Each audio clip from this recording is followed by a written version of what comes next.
What's up guys, it's time for another FM Virtual Stadium tour, and today we are taking a look around the Santiago Bernabeu, or Bernabeu depending on how you pronounce it or where you're from.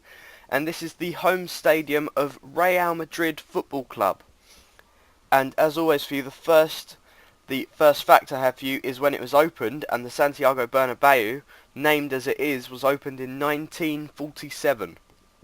And it was named after the then president of Real Madrid Football Club, because he'd done enough for the football club to have the stadium named after him.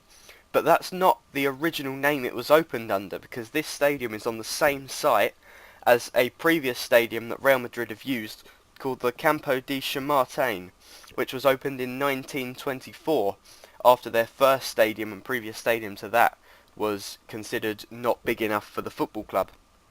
They opened this one, and at the time it was just a single tier. That bottom tier you can see there was the only part of the stadium, and that ran all the way around the pitch, and that was the stadium. But with the popularity of Real Madrid growing, of course now they're the third largest or most supported football club in the world, with 250 million, that's 250 million fans. After Manchester United and Arsenal, they're the third most supported club in the world.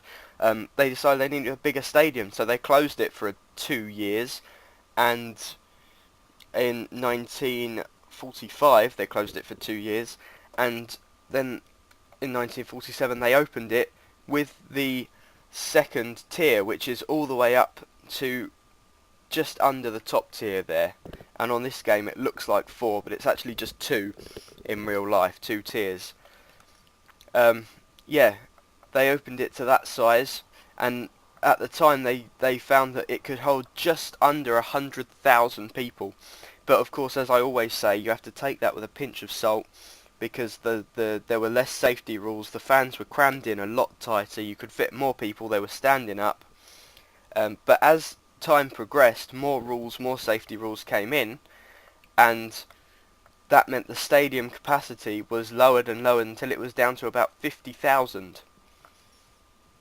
And that meant that in, 1992, the club closed the stadium again for a year or two, played somewhere else, I think, and built the top tier that you can see there, which meant the stadium capacity rose to what it is now, 85,000. But that wasn't the end of their construction works, because since then, because the stadium was quite old when they did that in the first place, so they had to do some sort of structural works to get the third tier on there without the whole thing collapsing under its own weight. And since then they've been trying to catch up, putting more and more up-to-date facilities in there.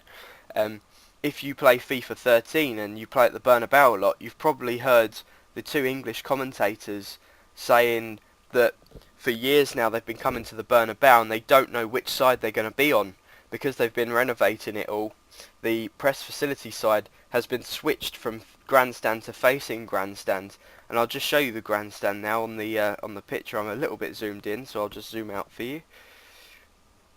Well, hey, look at that. As it comes all into view, you can see all the big press areas there, which is where it's situated right now at the moment.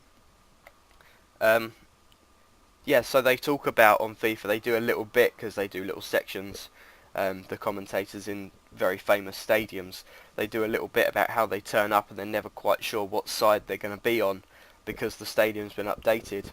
I'm nearly done here. The only thing I've got to say now is that they're planning to expand it again. The president of Real Madrid a few years ago, I think when Jose Mourinho turned up, said they need to compete with the Nou Camp, which is obviously the only stadium in Spain bigger than this one, to my knowledge. They need to compete with that more now, and they're planning to expand it up to over 90,000 seats. So, yeah, so clearly the works aren't done at this stadium, and they clearly think they can get more out of it. But that's all I have to say, at least. So please remember to check us out on Facebook and Twitter. We have our own website now. I'll put all the links in the description. Later!